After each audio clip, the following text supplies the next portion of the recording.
Mental health is on the rise, and this is not a preserve of African countries only, it's a global issue. And sometimes we wonder, is there a relationship between mental health and nutrition? This is what we are going to discuss today. Welcome to Afya Fix, where we learn various aspects on how to use your nutrition to fix your health. To help us unpack this topic, I have Dr. Eddie Ramirez. Dr. Eddie Ramirez is a lifestyle medicine doctor. He is an international speaker and a researcher. We are so glad you are able to find time to be here with us, Doctor. We also have a live audience who are going to be with us throughout this program. I'm your host, Gladys Ombongi, a consultant nutritionist with Lishe Leo. Karibuni sana. Now, mental health, what is it, Daktari? What is it? That's right. So this is a global crisis that we are facing. And you know, there are international guidelines that help us diagnose those mental health problems. And one of the common ones that we see in the clinical practice happens to be major depression. So there's a book by the name of DSM-5 that establishes the diagnosis criteria for this disease. So if somebody has 5 out of 9 possible symptoms for 2 weeks, that's the way we diagnose a depression. Just going briefly through those 9 symptoms, you have a deep sadness, you have agitation, you have apathy, you have sleep problems, either too much or too little, insomnia, weight changes, as the person either doesn't want to eat or is eating food as medicine. We'll be talking about that in a minute. They're self-medicating with food. Problems with their concentration, feeling that they're not worth anything, feelings of worthlessness, and morbid thoughts, and finally fatigue. If you have 5 out of these 9 symptoms for 2 weeks, that's depression. If you just have 2 to 4 of the symptoms, that's what we call a minor depression. Not everything is well, but not everything is bad. It's somewhere in the middle. I like. So if I have a few of those, it's mild. And if it's not for a long period of time, wow, that makes it very clear. So do you think food has a role to play in depression? Do we have a particular role that nutrition plays? Yeah, you know, and this actually makes sense logically, because when you analyze physiologically speaking in the brain, what's happening when somebody has depression? Research shows that some neurochemicals, including one of the most important one by the name of serotonin, is decreased. Yes. So how do we make serotonin in our brain? It is what we eat, the body converts that into serotonin. In fact, one of the symptoms that I mentioned there, lack of appetite and don't want to eat and so forth, anorexia. People that have this symptom with their depression, that depression is actually a more severe type of depression. In fact, that subtype of patients, the medication doesn't even want to work on these people. Because again, it makes sense.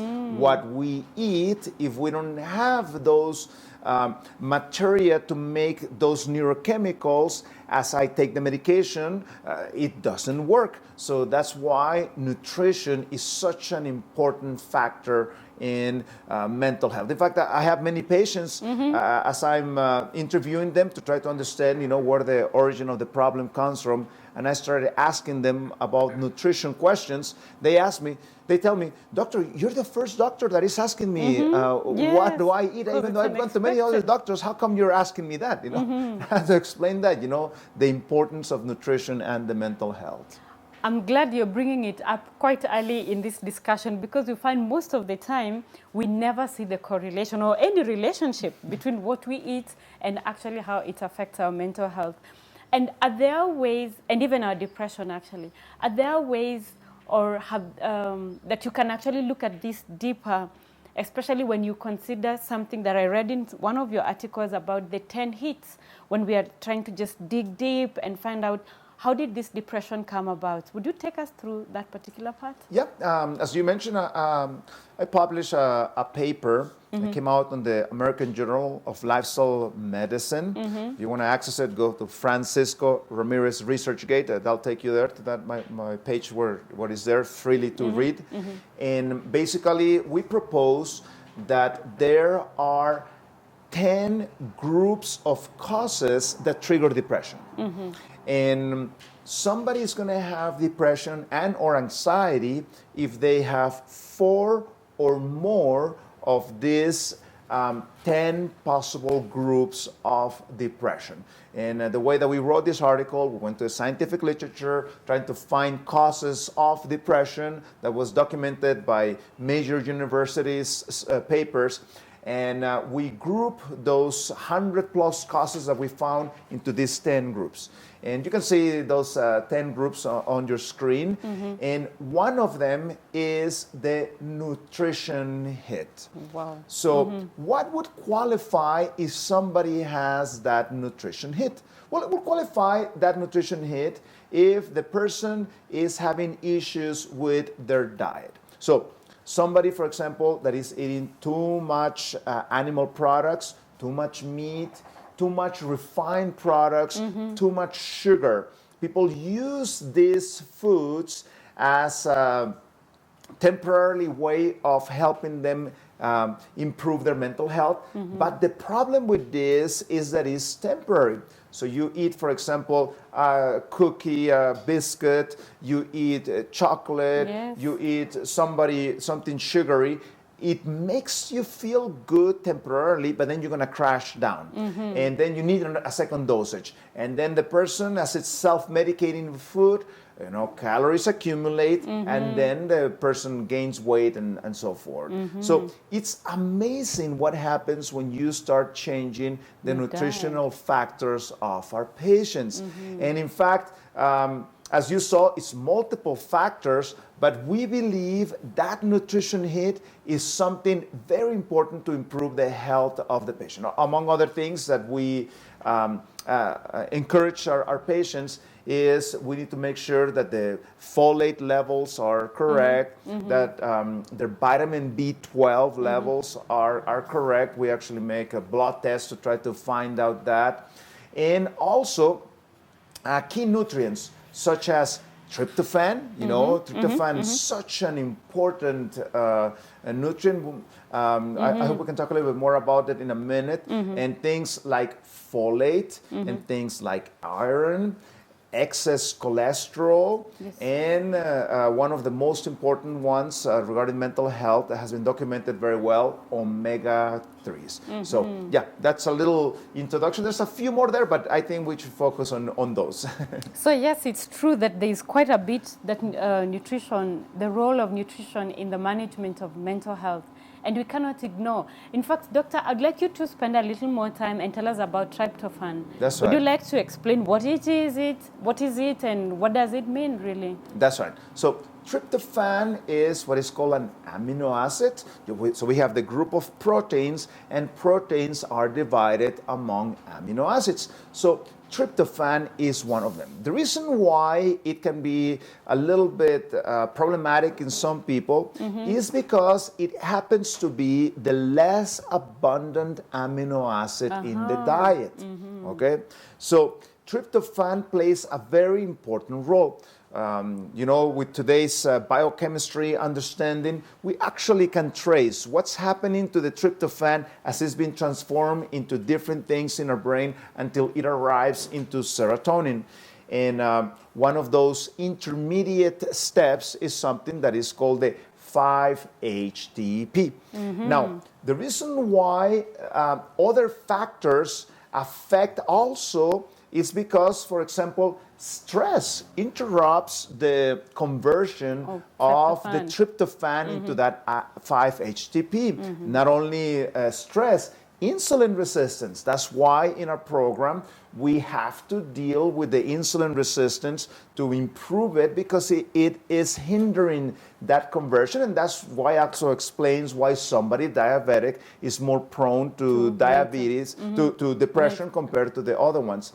And also certain deficiencies. See, I am making a compound when I'm making serotonin. So I need the help of other nutrients. For example, magnesium. If the magnesium is low, I'm going to be having trouble creating that serotonin in my brain. And another very important vitamin, vitamin B6 also. And lack of light. If I don't go out, the lights that I have here inside don't have enough brightness. I need to go out and do ideally my exercise there, because that bright light stimulates that formation of that serotonin. And another factor, and this is actually a little reflection of the lifestyle, as you increase in age and your lifestyle has not been the best, then you're going to have a little more hard time converting that serotonin. That doesn't mean you're doomed to be depressed. That's not necessarily true. We can actually make changes so that we can stimulate that tryptophan conversion into that serotonin. I've gotten something interesting there. You know, we are so fond of allowing or keeping away our depressed people or mentally, you know, whatever challenged person away in our houses, locked in there. So now we know we need to have them out in the light. They need the light, of course, as much as they need the other aspects of the diet that would help them, and the programs that we may put in place. So we have learned a few things, and I'm saying that this is very important, that yes, stress can interfere and can make the conversion difficult. Maybe quickly, before we go into a break, would you tell us a little bit if they're competing amino acids with tryptophan? That's right. So this is the interesting thing. See, we have a blood barrier in our brain that protects us from different toxins, different germs, and so forth. And because of the three-dimensionality, because of the form of tryptophan, it happens to be a big amino acid. So in order to make it into the brain, I actually need the help of a little bit of the insulin. So that's why, number one, I need to consume my tryptophan from plant sources, because that creates a little bit of stimulation of the insulin, and that helps that tryptophan go in there.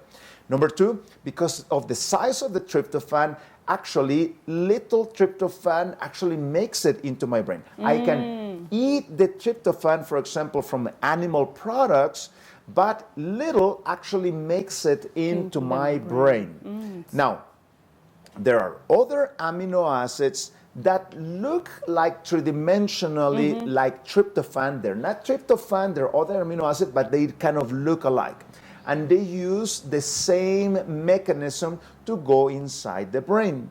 So when I am eating those competing amino acids, the problem that I have is that in the first place, there was little amino acid that was making it into the brain. And now I have other amino acids waiting in the line to go inside there. So that means even less amino acids, tryptophan amino acid goes actually into the brain. So here is the simple rule to improve that mechanism.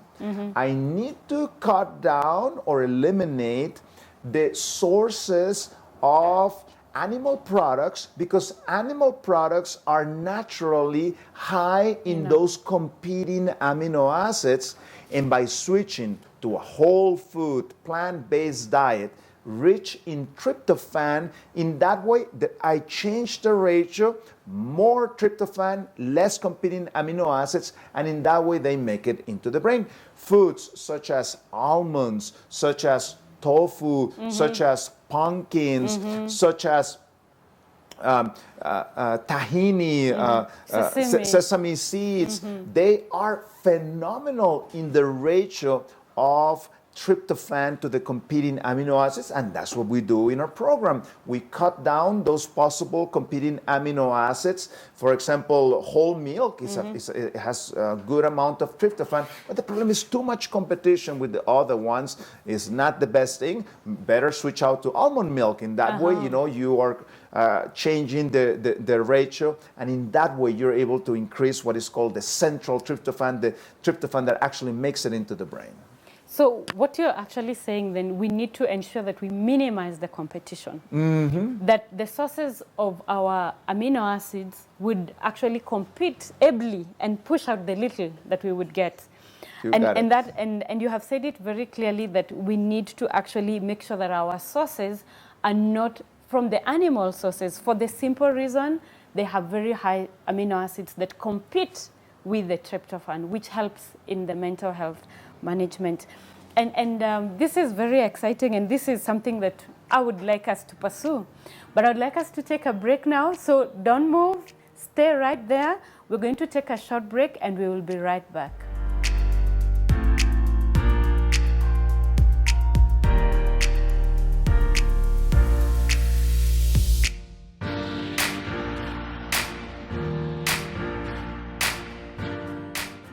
And I'm your host, Gladys Ombongi, Lishaleo nutritionist. They're working there. I have my live audience as well, and they're glad to be here. And thank you for continuing to stay with us. Before we went on the break, we actually were talking about tryptophan. Now we want to look at what else do we need to ensure that nutrition does its job in managing mental health. Doctor, would you tell us a little bit about tyrosine? That's right. Is it a big name? So tyrosine, again, is another one of those amino acids that I need to have in order to have good mental health. And one of the reasons why tyrosine is so important on mental health is that there's two chemicals in our brain that are extremely dependent on my tyrosine intake. One of them is dopamine, and the other one is norepinephrine. Both of them are actually involved in mental health problems. Therefore, if there is a problem with my tyrosine, I may have problems with this. And tyrosine sometimes is called an energetic amino acid because it has to do with the energy that we also have. In fact, we've seen this in the clinical practice. People, for example, that have problems with, too much tiredness and so forth, you start increasing their tyrosine intake, and you will see, how things start to improve as a result of that. So we need to make sure that we are consuming that energetic tyrosine, and because it's an energetic amino acid, we prefer those high tyrosine foods early in the day, because that's when we need that energy. You don't need to be all energetic, just before going to bed. Yes, so that's why even the timing of when you eat your high tyrosine foods needs to be taken into account. Into the morning, of course, earlier in the day to help a lot more. And before we even go deeper into that, there's also something else that affects the mental health, cholesterol. What role does it play? That's right. So when cholesterol is elevated, the mental health doesn't work very well. In fact, I have a couple of studies on that subject. It's like the egg chicken question. Does the depression give us high cholesterol, or does the high cholesterol give us, the problem of depression? We believe, and the research is showing that cholesterol has a big role to play in depression due to the fact that when there is high cholesterol, blood circulation is somehow impaired as more fats are circulating in the blood. And also you can literally see this, when somebody, for example, eats a hamburger and a milkshake, and next day you go and take the blood of those people, you can literally see that fat circulating in the blood. That blood, it doesn't flow like the normal blood. It's sluggish. It is sluggish. It is, yellowish. It's all that fat that you consume, it's been circulated there. And sadly, as I come here to Kenya, I see all these advertisements for all these fast food restaurants. I don't KFC. say I don't say that they taste bad, but the problem is the effect that that's going to have in your body. So when you eat that food, that blood flow that goes to the brain is impaired. The movement of the oxygen to your important neural cells is impaired, and it becomes the traffic of Nairobi at rush time. Yes, yes, and that can be chaotic. Bumper to bumper, Yes. and you cannot, oxygenate that brain properly. So that's the problem with cholesterol. And that's why we must really keep the levels of cholesterol low, because then obviously they're going to affect our mental health. Maybe that explains why if you're on a very high cholesterol diet, then you're likely to be depressed or have those depressive moods. Could you also shed some light on folate and mental health? That's right. How does that work? Yeah, so folate is a very important vitamin because folate, there's many processes in the brain that are dependent on that folate. In fact, you may know that when you were pregnant, what did the doctor prescribe you? It prescribed you folate. Yes. Why does the doctor prescribe folate? Because functions and the creation of the nervous system of that baby is dependent on that folate. Not only the formation of the nervous system, the maintenance of it depends a lot on this folate. And this is a problem nutrient because the word folate actually came from the word foliage. What is foliage? Is that green leaves, grass yeah. and so forth, because things that are green are very rich on folate, and that's the problem that we have today. In today's society, people are eating less and less of those green type of vegetables, and this has become worldwide a problem that people don't eat these folate-rich foods, and that's why, as an international public health measure, doctors prescribe the folate as soon as they know that you're pregnant. But this is the problem.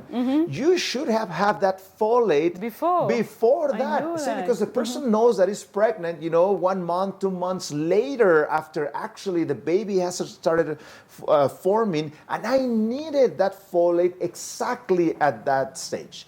That's why females especially, they need to be eating those rich in nutrition type of green vegetables on a regular basis, because they need to have those reserves of folate nice and high.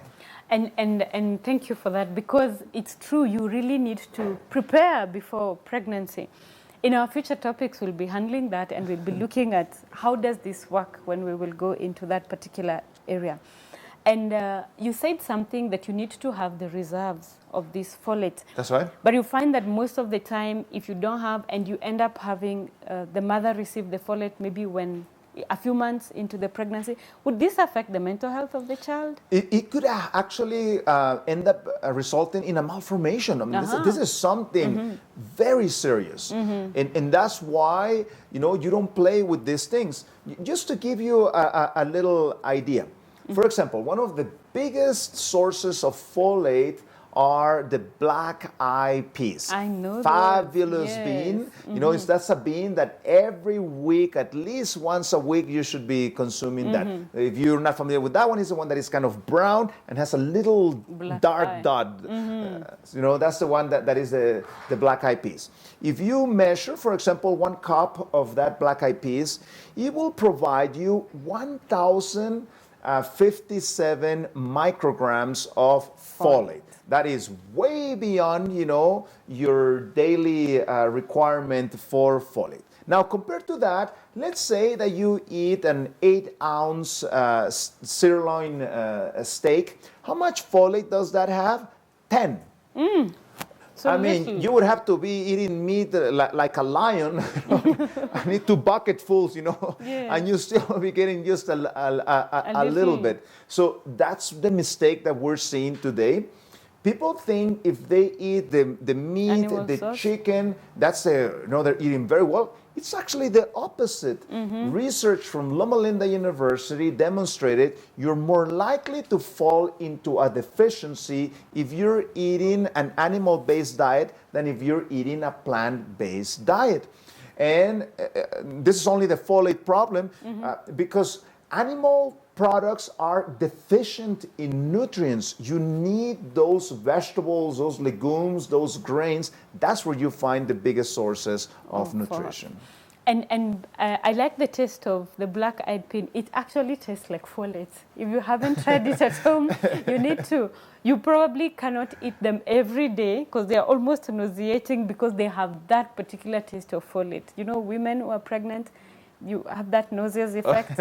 So it makes sense that, yes, once a week, twice a week, make sure you've had your good source. And I presented some research came out on a nutrition journal, and we were demonstrating how emotional intelligence is linked to folate intake. People that have low levels of folate in their diet, even their behavior, their ability to connect with others is being affected. It's poorer.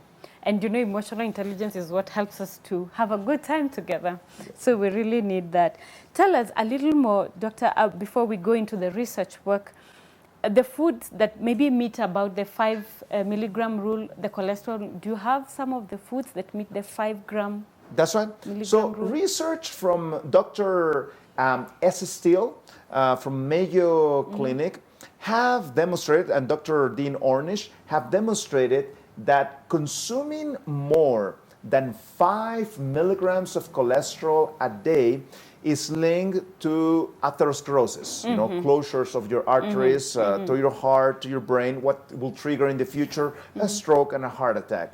So our goal should be to consume 5 or less milligrams of cholesterol a day. So you have things like your fruits, your vegetables, your grains, your legumes, your nuts.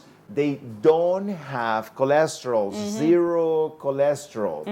Now, when you start going into the animal products, that's where you find the problems with cholesterol. So the only food that is in the animal product that has less than those 5 milligrams, it is the egg whites. Okay? Egg whites have zero cholesterol, even though they stimulate the raising up your cholesterol in blood. So not something you want to eat every day. And notice this, if you eat 1 egg, you're eating 255 milligrams of cholesterol. That is a tremendous bomb of cholesterol. And I see people, you know, eating 4 eggs and so forth a day. That is a mistake, you know. Make sure that you wrote your testament, you know. We're going to end up with some major health problems in the future. So milk that you remove the fat, the low fat type of milk, that one has 4 milligrams of cholesterol. Those are the only 2 foods that have the less than 5 milligrams of cholesterol. And unfortunately, did you say the skimmed milk? Skimmed milk. Okay. But unfortunately, the majority of the African population, including Kenyans, actually don't handle milk correctly. And you're going to be representing that through problems in your skin, through diarrheas, to bloating, to anemias, and different types of problems. So may not be the best type of food for the average Kenyan. So can we still take our milk but maybe dilute it to make sure we hit the 5 milligram? Does that make sense? That's right. Yeah, a better option would be to substitute that milk through a more healthy alternative, such as soy milk, nut milk, and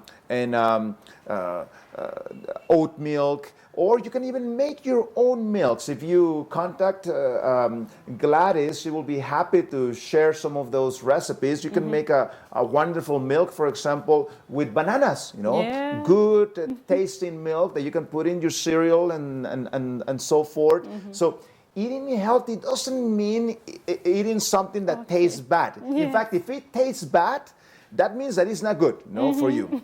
And the highest cholesterol containing foods are the internal organs. So the tripe, the liver, we're talking about in the levels of the 400, 500 milligrams cholesterol a day. Caviar also in the 500 ranges, kidneys, also tremendous amounts of cholesterol. But the highest amount food containing food is the brains of the cow. Yes, I know that. Which actually in Mexico, they actually eat the taco of the brain of the cow. I tell my friends, don't eat that, or you're going to end up with intelligence of the cow. Yes. 1,597 milligrams of cholesterol eating those brains. That's truly very high. Doctor, before we finish this, I would like us to just have a sneak preview on insulin resistance and the brain. That's right. How does that come through? Yeah, so the problem with insulin resistance and the effect on the brain happen to be because the brain is very sensitive to glucose. The brain is the organ that absorbs the majority, the highest amount of your glucose in your body. Yes. So when there is insulin resistance, that's going to end up affecting the function of the brain. That's why the patient doesn't feel good. And that's why, sad. especially when those glucose levels are elevated, the person may pass out. It may even affect their eyesight, it may affect the quality of their sleep, it may affect their ability to have clearer thinking in their minds. And in fact, research shows that every dementia patient has brain insulin resistance. So you keep going with that insulin resistance in your body, you're going to end up affecting the one in your brain, putting you at high risk for dementia. That's why we need to take care of our bodies so that we don't fall into that. Yes. There you have it. We have learned quite a bit today, and this is very exciting.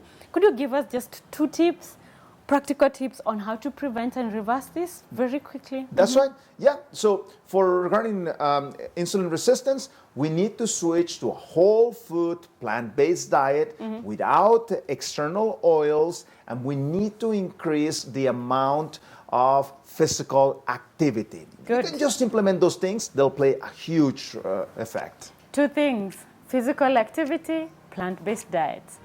Thank you so much. We are now going into a break and we will be right back.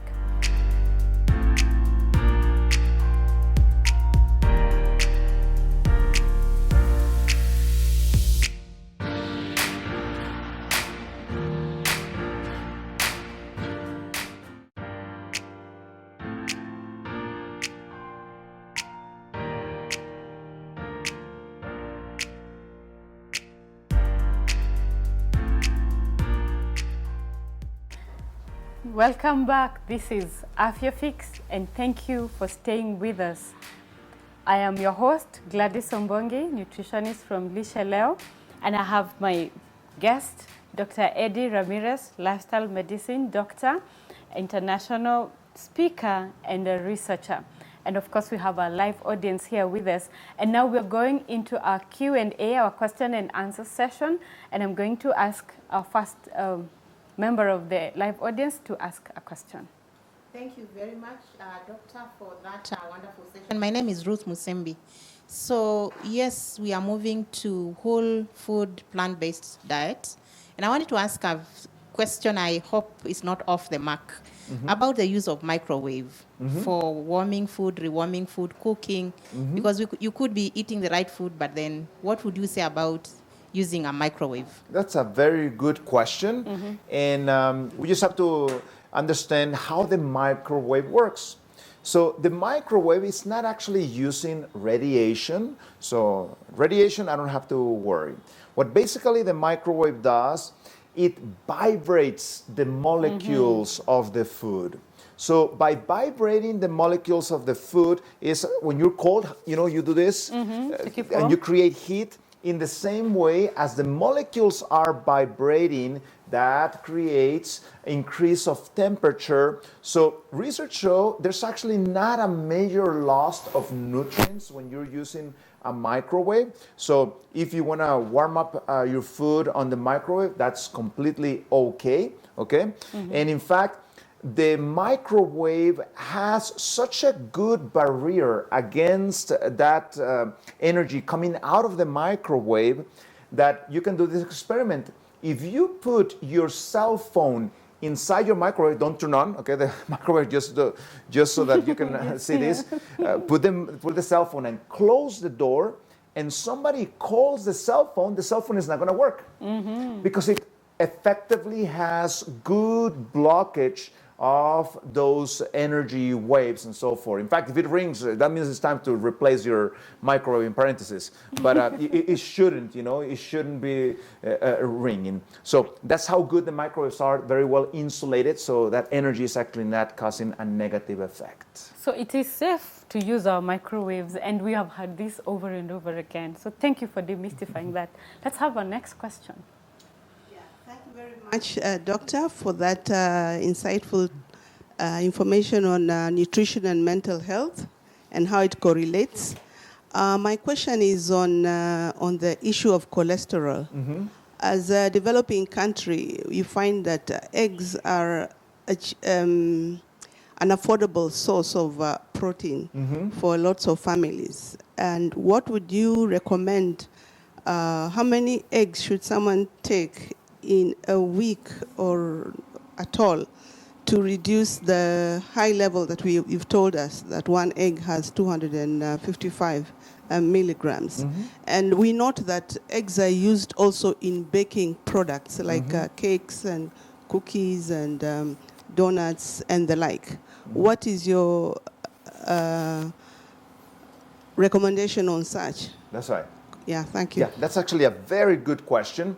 So I have actually quite a few of research studies documenting that, how as you remove eggs from your diet, cholesterol goes down. So let's put this in different stages. Number one, if you have high cholesterol, what I advise you, you need to cut down on your animal products, including the eggs, okay? And usually you will see this in a matter of a couple of weeks, the cholesterol will go down. Now, if you have access to vitamin B12, okay, I recommend you actually, if you're gonna switch to a full whole food plant-based diet, you're gonna need at least once or twice a week little pill, 500 micrograms, 1,000 micrograms of vitamin B12.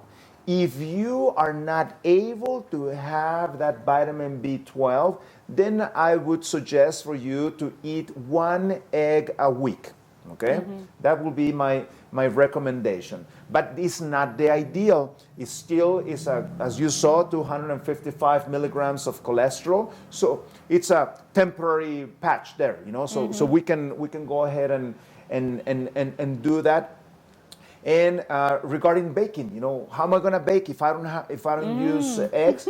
There are many helpful substitutes, such as flax seeds. Beautiful. Flax seed will do the exact job. You won't even tell the difference that this one had the egg and this one had the flax seed when done correctly. And it's not the only one. There are other strategies that you can use for that substitution. Again, you can contact Gladys, and she will be happy to share some other forms that you can use in order to have those baked products. The egg makes the bread, nice, and the consistency and so forth. So yeah, you can substitute that in other helpful ways. Chia seed also is another one.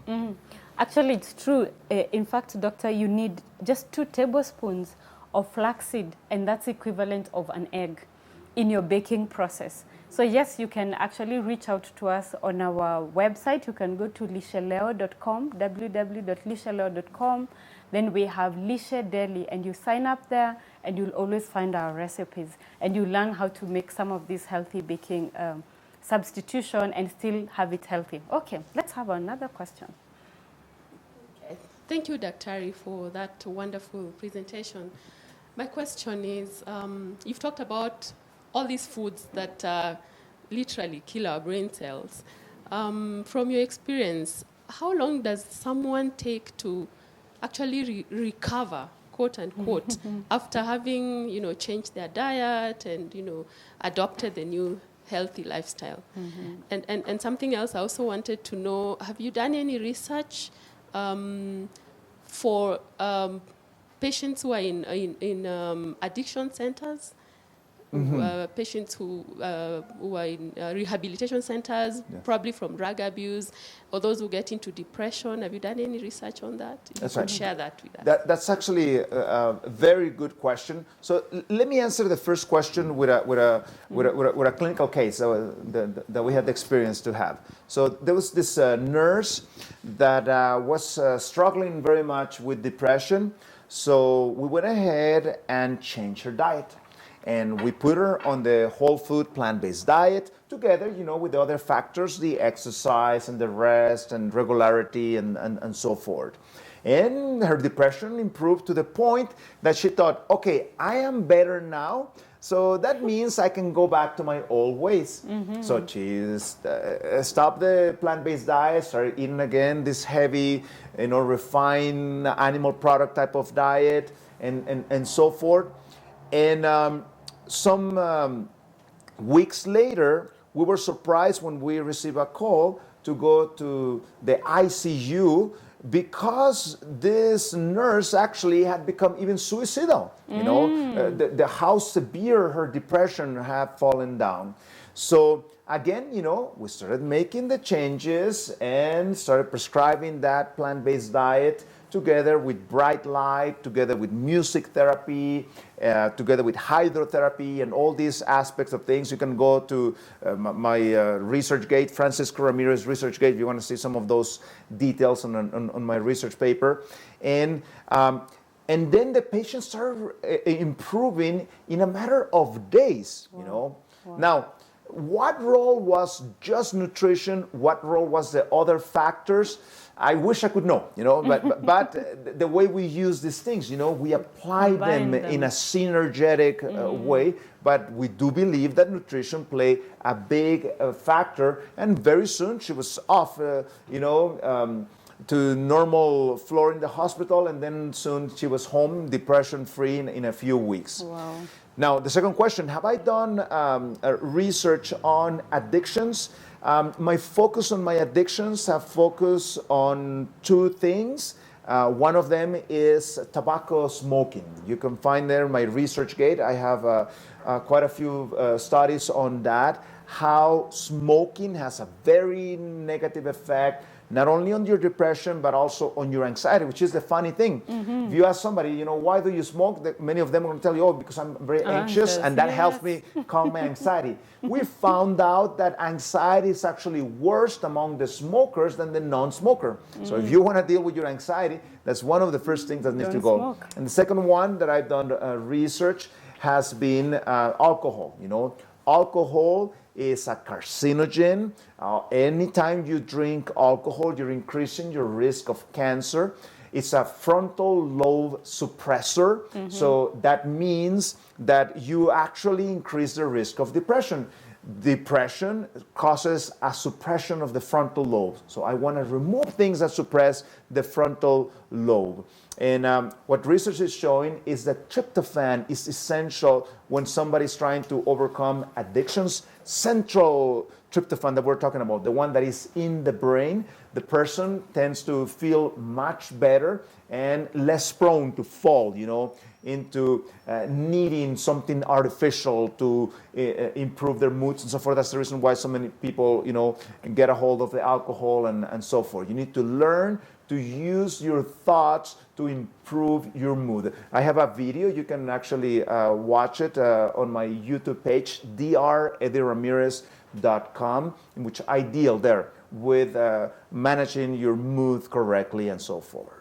Thank you, Doctor. Before we even go further, perhaps there's a young person who's watching right now and doesn't even understand what is frontal lobe. Would you say why it's critical to ensure that the frontal lobe remains where it should be? The frontal lobe is the front part of your brain. Above your eyes, up there is where your frontal lobe is. That's what makes us human. That's where we have our personality, that's where we have our judgment, that's where we have our will, and that's where we have spirituality.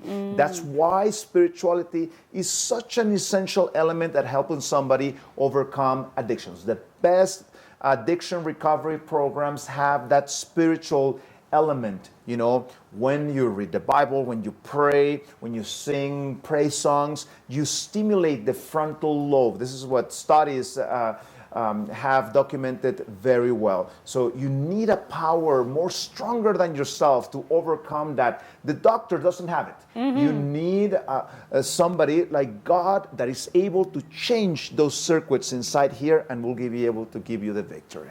Thank you. So we have come to the end of our show today, but we cannot close because we have one more question. So let me allow you to ask before we conclude. So please go ahead. Thank you, Doctor, for touching on this important topic. And I'm Nimrod Opande.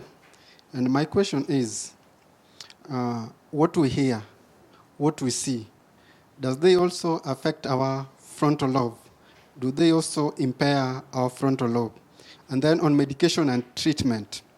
In most cases, you are encouraged to go to the hospital, and in most cases, if you go to the hospital, they give conventional treatment.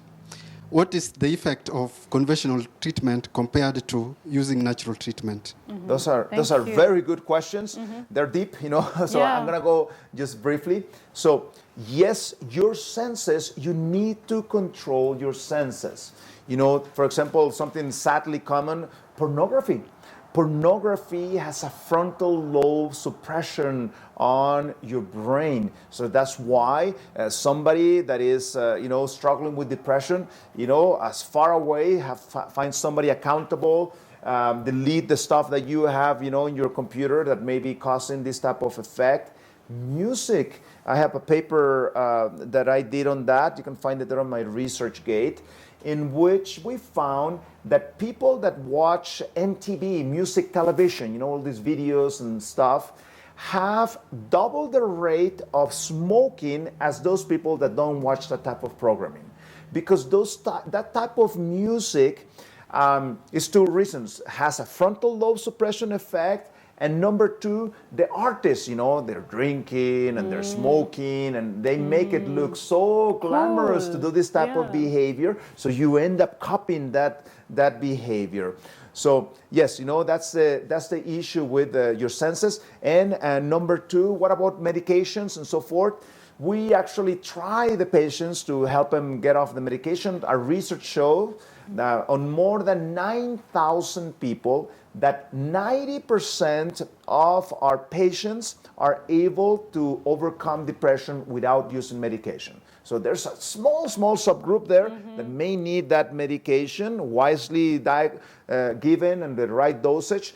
One medication that we don't like and we help patients get off them are the benzodiazepines. You find them under the name of alprazolam, lorazepam, and so forth. These type of medications have a frontal lobe suppressant effect, so we don't like them because they make the depression worse. Thank you. We cannot exhaust this topic. Indeed, it's one of those exciting ones that you can't just finish talking about it, and we really have to bring this to a close. And you can follow this discussion on our Twitter handle. You can go at Hope Kenya, at Hope_Kenya, and reach out on the Twitter handle, send in your comments and your questions, and we'll respond to you. Also on our Facebook page, Hope Channel Kenya. There you will find this discussion. You'll be able to join in and say what you've got to say.